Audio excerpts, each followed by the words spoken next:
everyone, my name is Manika Majumdar and I'm working as an assistant professor for the Department of Food Nutrition and Dietetics. Today's our topic is reproductive system. Reproductive systems ensures the continuation of species. Now at first, we are going to see the male reproductive system.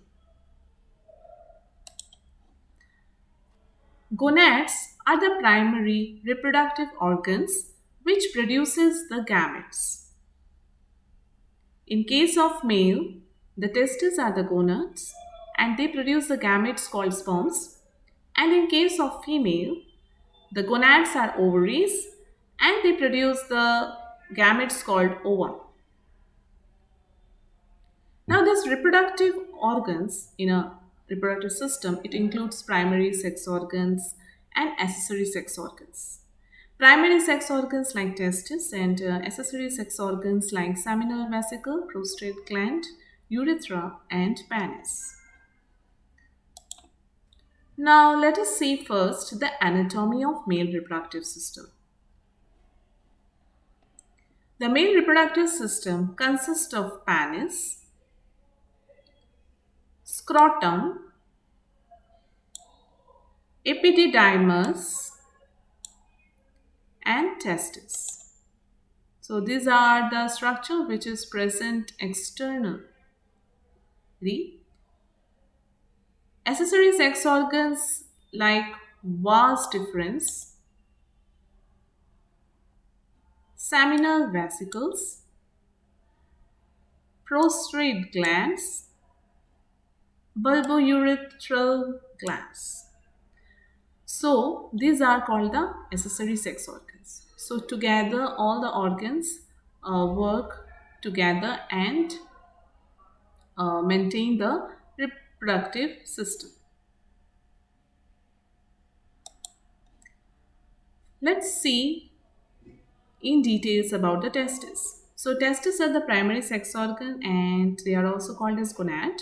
So why they are called as primary sex organ? Because these are the organs which produces the gametes called sperm. So in male body there are two testes, that is a pair of testes, and these testes are ovoid or walnut shaped bodies which are located in a sac called scrotum. As you can see here, this is the scrotum inside which the testes are there.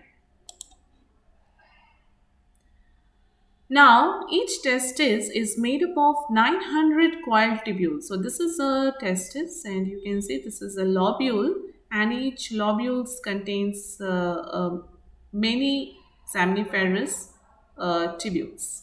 Okay, so and this tubules looks like a thread and in this tubules the sperm production takes place.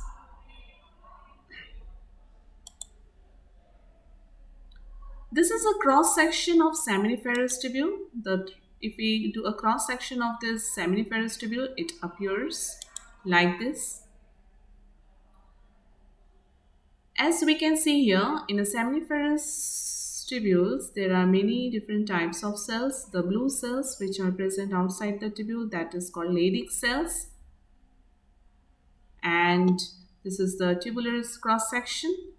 There are also two types of cells present called spermatogonium, which is also called as spermatogenic cells or germ cells. These are the precursor of sperms. Along with that, there are other cells also called Sertoli cells. So, together the Sertoli and spermatogonium cells, they function together and form the gametes called as sperms. So when the sperms matured, it is released into the lumen.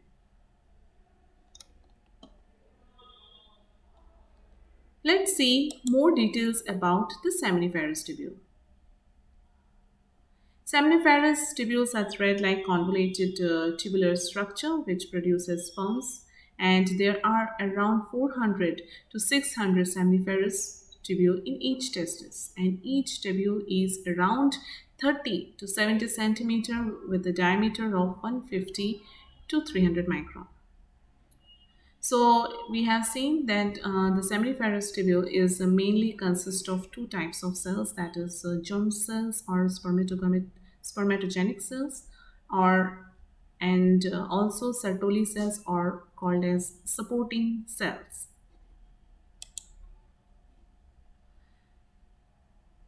This spermatogenic cells function is they act as a precursor of spermatozoa. That means from this spermatogenic cells the matured sperms are produced. Sertoli cells, which is present here, the yellow part. These are also called as supporting cells, and their main function is to give support, protections, and nourishment for the spermatogenic cells.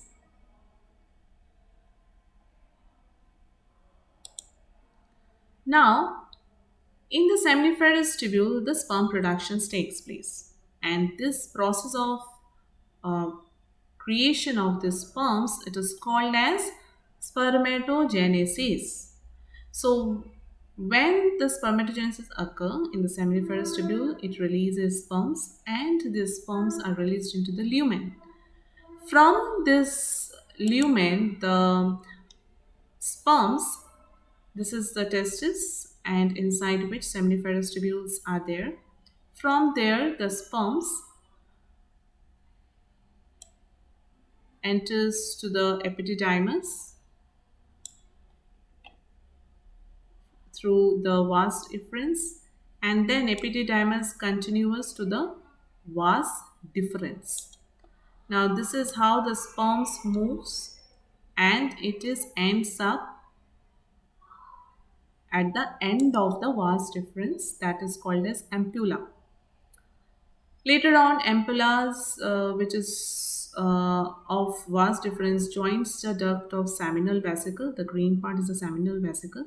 So sperms from the vas deferens enter into the seminal enters uh, through the and joins the ducts of seminal vesicle.